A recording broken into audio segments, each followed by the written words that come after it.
சூரிய வம்சம் சரத்குமார் மாதிரி நட்சத்திர ஜன்னலில்னு டான்ஸ் ஆடி ஒரே பாட்டில் முன்னேறிடணும் அப்படின்னு பலரும் ஆசைப்படுறோம். ஆனால் எங்கே செல்லும் இந்த பாதை அப்படின்னு நமக்குள்ளேயே நம்ம என்ன பண்ணிட்டு இருக்கிறோம் அப்படிங்கிறதுல ஒரு கிளாரிட்டி இல்லை.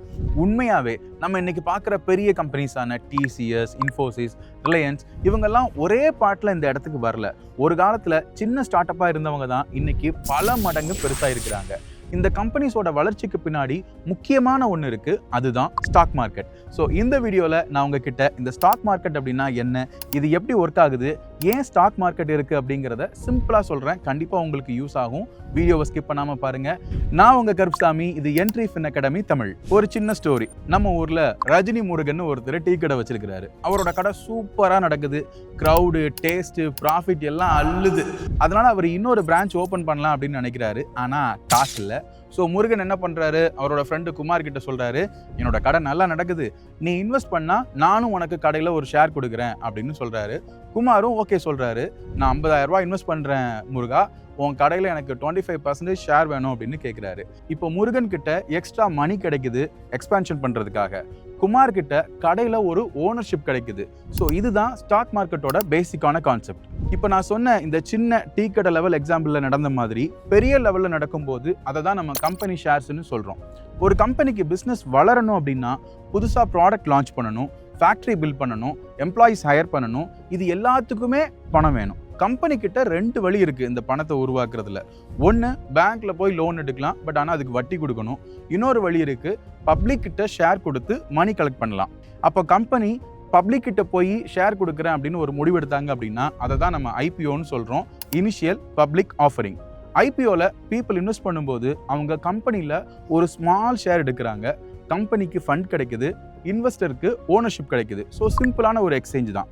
ஸ்டாக் மார்க்கெட்னா என்ன? இது ஒரு மீட்டிங் பிளேஸ் மாதிரி. இங்கே கம்பெனிஸோட ஷேர்ஸ் பை அண்ட் செல் ஆகும். இது ஆன்லைனில் நடக்குது. இந்தியாவில் 2 மெயினான ஸ்டாக் எக்ஸ்சேஞ்சஸ் இருக்கிறாங்க. ஒன்று பிஎஸ்சி 1875 ஸ்டார்ட் ஆச்சு. அடுத்ததாக என்எஸ்சி 1992 வந்தாங்க. சரி, எதுக்காக இந்த ஸ்டாக் மார்க்கெட் உருவாச்சு? சிம்பிளாக சொல்லணும் அப்படின்னா, கம்பெனிக்கு க்ரோத்துக்கு ஃபண்ட் வேணும், இன்வெஸ்டருக்கு க்ரோத்துக்கு ஒரு சான்ஸ் வேணும். இப்போ உதாரணத்துக்கு 1997 ஹெச்டிஎஃப்சி பேங்க் ஐபிஓ ஸ்டார்ட் ஆச்சு. 40 ரூபா கிட்டத்தட்ட அந்த ரேட்டில் தான் உள்ளே வந்தாங்க. இப்போ அதனுடைய வேல்யூ பார்த்தீங்க அப்படின்னா 1700க்கு மேலே இருக்குது. ஸோ மீனிங் அப்படிங்கிறது நீங்கள் 1 லட்ச ரூபாய் அதில் இன்வெஸ்ட் பண்ணியிருந்தீங்க அப்படின்னா இப்போ அது உங்களுக்கு 40 லட்சம் ரூபாயாக மாறி இருக்கும்.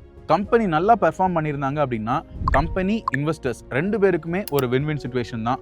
ஒருவேளை கம்பெனி சரியாக பெர்ஃபார்ம் பண்ணல அப்படின்னா லாஸ் ஆகிறதுக்கும் சான்ஸ் இருக்குது. இந்தியாவில் முதல் பங்கு சந்தை அப்படிங்கிறது 1875 பாம்பேல தொடங்குச்சு. அப்போ கிட்டத்தட்ட ஒரு 50 கம்பெனிஸ் தான் அதில் லிஸ்ட் ஆகிருந்தாங்க. இப்போ என்எஸ்சியில் 2000க்கும் மேற்பட்ட கம்பெனிஸ் லிஸ்டட் ஆகிருக்கு.